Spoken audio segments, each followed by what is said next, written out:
तिसऱ्या मुंबईच्या दिशेने आगेकूच करणाऱ्या रायगड जिल्ह्यात आता ठिकठिकाणी नवनवीन प्रकल्प निर्मितीसाठी वेगवान हालचाली सुरू आहेत.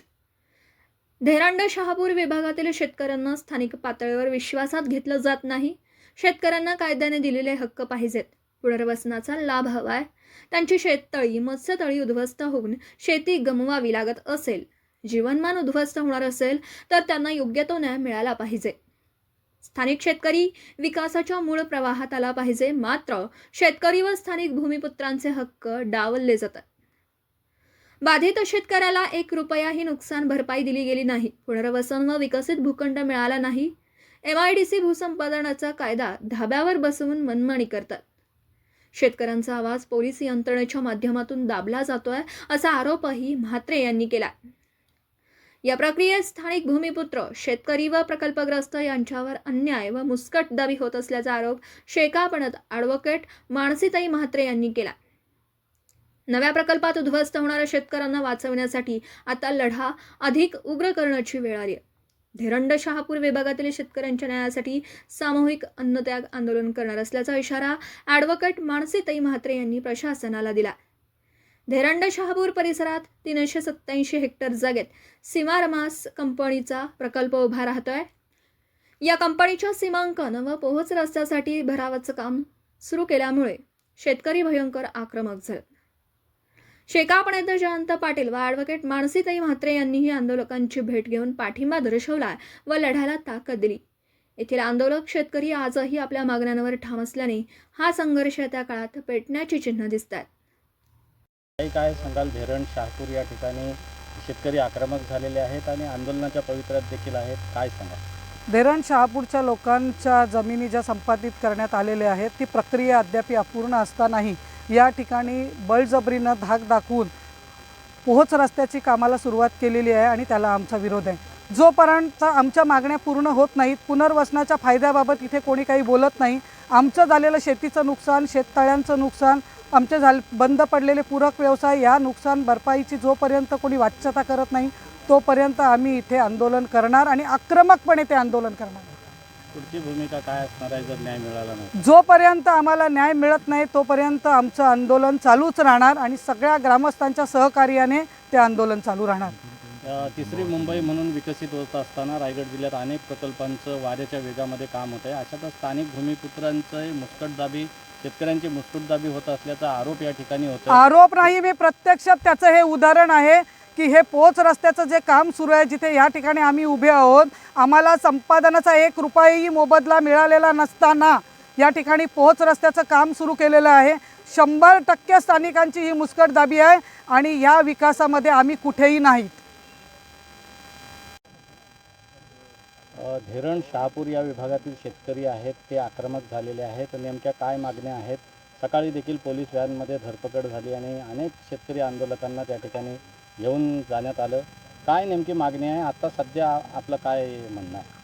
2019 पासून धेरंड शहापूर औद्योगिकरणाकरता हा जो काही प्रकल्प या ठिकाणी आणण्याचा मानस शासनाने ठेवला होता त्याचं संपादन MIDC च्या माध्यमातून झालेलं होतं. परंतु 2019 पासून प्रत्यक्षात भूसंपादन कायद्याखाली MIDCनी कुठल्याही प्रकारची प्रक्रिया राबवलेली नाही. शेतकऱ्यांना स्थानिक पातळीवर विश्वासात घेतलं नाही आणि अचानकपणे मागच्या काही महिन्यांपासून या प्रक्रियेला वेग आला. शेतकऱ्यांना कायद्यानं दिलेले त्यांचे हक्क पाहिजेत, शेतकऱ्यांना पुनर्वसनाचे फायदे पाहिजेत.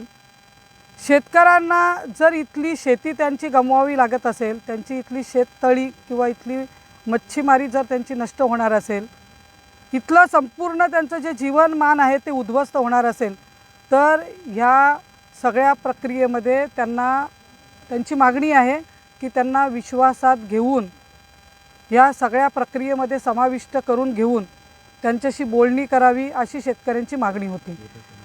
आमचा स्थानिक शेतकऱ्यांचा विकासाला विरोध नाही. इथे प्रोजेक्ट आले पाहिजेत, बेरोजगार तरुणांना इथे व्यवसाय, उद्योग आणि नोकऱ्या मिळाल्या पाहिजेत. इथला जो काही स्थानिक शेतकरी आहे तो विकासाच्या मूळ प्रवाहात यायला पाहिजे. ही आमची आमची मागणी आहे किंवा आमचा हा मानस आहे, परंतु कालपासून संपूर्ण गावाला छावणीचं स्वरूप प्राप्त झालेलं आहे. याचं कारण हे आहे की पोहोच रस्त्याच्या माध्यमातून शेतकऱ्यांचे, स्थानिक भूमिपुत्रांचे हक्क डावलले जात आहेत. MIDCच्या माध्यमातून हे संपादन झालेलं असतानाही MIDCला जो कायदा पाळायला पाहिजे भूसंपादनाचा तो कायदा पाळला जात नाही. आता आमचं पुनर्वसन कसं होणार? आम्हाची वाढीव पेमेंटची जी मागणी आहे मोबदल्याची, ती मागणी अद्याप पूर्ण झालेली आहे. गावातल्या कोणाही बाधित शेतकऱ्याला एकही रुपयाचं अद्याप नुकसान भरपाईचं पेमेंट त्याच्या खात्यात पोचलेलं नाही, त्याच्या हातात आलेलं नाही. पुनर्वसनाचं पुढे काय? जर आमचं पुनर्वसन करायचं झालं तर ते 5 किलोमीटरच्या परिघात व्हायला पाहिजे. आम्हाला विकसित भूखंड मिळाला पाहिजे. आमची शेततळी, आमची शेतघरं जर इथे नष्ट होणार असतील, परंपरागत जर शेतीचे आणि पूरक व्यवसाय जाणार असतील, तर त्याच्याकरता शासनाने भरीव आम्हाला मदत केली पाहिजे. याबाबत आजही शासन बोलायला तयार नाही, MIDCचं कोणी अधिकारी बोलायला तयार नाही. किंबहुना कालपासून MIDCच्या अधिकाऱ्यांची इथे आरेरावी सुरू झालेली आहे. गावकऱ्यांना वेठीस धरून तुम्ही बोलायचं नाही, तुम्ही हालचाल करायची नाही, तुम्ही मागण्या मागायच्या नाहीत म्हणून ह्या गावाला पोलीस चावणीचं स्वरूप आलेलं आहे.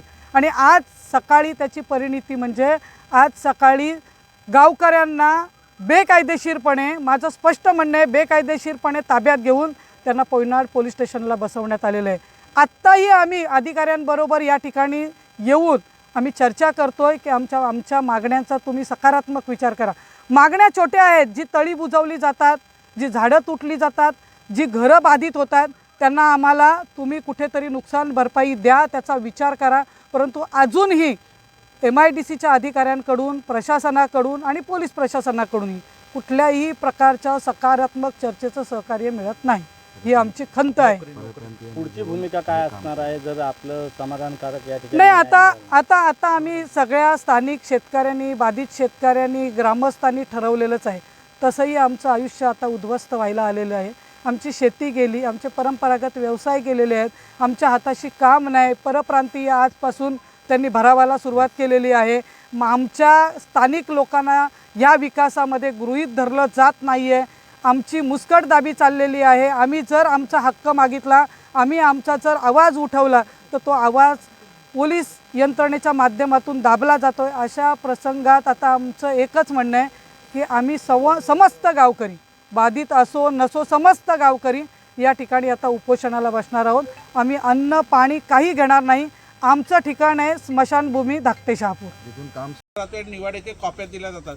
साहेब, ह्या सगळ्या प्रोसिजर आहेत. आम्हाला कायद्याने पुढे जायला हे भर पाडू नका आणि तुमचा प्रोजेक्ट कायमचा बंद करायला लावू नका. आम्हाला एकच गोष्ट आहे, ही तर ह्या गोष्टीवर लक्ष ठेवून हे करा, नाहीतर काय होईल, हा प्रोजेक्ट आम्हाला घालवायचा नाही. आम्हाला प्रोजेक्ट पाहिजे, आम्हाला नोकरी धंदा पाहिजे. आमचा विकासाला विरोध नाही, विकास पाहिजे, सगळं पाहिजे. पण उद्या जर आम्ही कोर्टातून कायदेशीर प्रक्रियेने जर हा प्रोजेक्ट थांबवला किंवा भूसंपादनाची कारवाई 1 वर्षाच्या आत तुम्ही जर निवाडा जाहीर केलाच नाही तर ती लॅप्स होते. हा भूसंपादन कायदा म्हणतोय, पण तुम्ही म्हणताय MIDC ऍक्ट प्रमाणे केलंय. ठीक आहे, MIDC ऍक्ट प्रमाणे केलं असेल ऍक्शन, तरी ह्या सगळ्या प्रोसिजरला शेवटी लॉ आहे, कायदा आहे. तर विचार करून निर्णय घ्या प्लीज, अशी रिक्वेस्ट आहे आम्हाला आमची शेतकऱ्यांची. छोट्या छोट्या गोष्टींसाठी तरी आम्हाला तुम्ही विचारात घ्या, सकारात्मक चर्चा करा, स्थानिक शेतकऱ्यांना विचारात घ्या, बाधित शेतकऱ्यांना विचारात घ्या. आम्ही त्यांच्यासाठी तुमच्या बरोबर बसायला तयार आहोत, बोलायला तयार आहोत. नुकसान भरपाई मी मगाशी उदाहरण दिलं की नुकसान भरपाई 1000ची आहे आणि तुमचा पंचनामा जर 500 रुपये द्या म्हणत असेल तर तसं नको, वस्तुनिष्ठ पंचनामे झाले पाहिजे. त्याच्यावर पुन्हा 500-1000च्या मध्ये कुठेतरी बसून एक चर्चा झाली पाहिजे, तोडगा निघाला पाहिजे. हे छोटे विषय जर बोलायला देखील तुम्ही तयार नसाल आणि हम करो सो कायदा अशी जर भूमिका केवळ पोलिसांच्या सहकार्याने होणार असेल तर मग आम्ही देशमुख साहेबांना नाईलाजानं कडू शब्दात सांगून आलेलो आहोत. आम्ही अन्न पाणी त्याग करू, अख्खं गाव शेवटी उद्ध्वस्त व्हायचं आहे ना, तर मग या पद्धतीनं उद्ध्वस्त व्हायला पण तयार आहोत. पण आमचं कोणी ऐकूनच घेत नसेल, कारण मी कालपासून जीव तोडून तुम्हाला सांगते, 21 तारखेचा वायदा तुमचा आहे की तुम्ही या तिथे. 21 तारखेला आम्ही कुठल्या विषयांवर बोलायला, विषय कुठले राहणार आहेत? आमची तळी बुजवली जाणार असतील, घरांना हादरे बसणार असतील, संपूर्ण आमचं आयुष्य जर उद्ध्वस्त होणार असेल तर आम्ही करायचं काय साहेब सांगा मला. तुम्ही एकाही विषयावर बोलत नाही की ठीक आहे मॅडम आपण सगळे बसूया, हा छोटे छोटे विषय सोडून मग आपण हे काम सुरू करूया. तुम्ही काहीच बोला नाही आयुष्यातले घालवले, तर त्या बाबतीत ही मी सरकारशी भांडणार आहे. आता साहेब, साध्या माणसाला वाटलं की मी नगरसेवक हवं तर त्यांनी 4 ओळींचं एक हे लिहावं अर्ज आणि द्यावा ना, आणि त्याला सांगावं हो तू उमेदवार म्हणून लढ. अहो किती पानं, किती व्हेरिफिकेशन, काय मानसी मात्रेचं नाव बदलणार आहे की तिचं बाबाचं बदलणार आहे की नवऱ्याचं बदलणार, क्वालिफिकेशन बदलणार आहे की जन्मतारीख बदलणार आहे. अहो 5-5 टेबलावर 4 तास मी आयुष्यातले घालवले, माझा सगळा जीव इथे अडकलाय ना, काय करू मी तरी सांगा. त्याच्यामुळे साहेब माझी रिक्वेस्ट आहे, आम्ही तुम्हाला या कामालाही आज खरं सांगतो मंजुरी द्यायचं, रात्री मानसिकतेत होतो, आजही आहोत, नाही तशातला भाग नाही, पण तुम्ही ज्या पद्धतीनं सकाळी हा सगळा जो सीन क्रिएट झालाय ना साहेब, त्याच्याने लोक धास्तावली. माझे हात जोडून साहेब विनंती आहे, आजचा दिवस आपण थांबूया, उद्याचाही दिवस थांबूया. यांचे मार्ग मोकळे होत असतील तर आम्ही तुम्हाला याचं जे काम करायची परवानगी आहे इथून इथपर्यंत येण्याचे ते सोमवार बसून देतो. सोमवारी अगदी 11ला मीटिंग घ्या, 12ला आपण मोकळं करू. कृपा करून तेवढं साहेब हवं, कृपा करून आम्हाला व्हॉइस द्या, आम्हाला प्रकल्पग्रस्तांना आम्हाला काहीतरी आवाज असू द्या. आम्ही पोट तिडकीनं आणि नम्रपणे सांगतोय, हे आम्हाला कायदा सुव्यवस्था बिघडवायची नाहीये,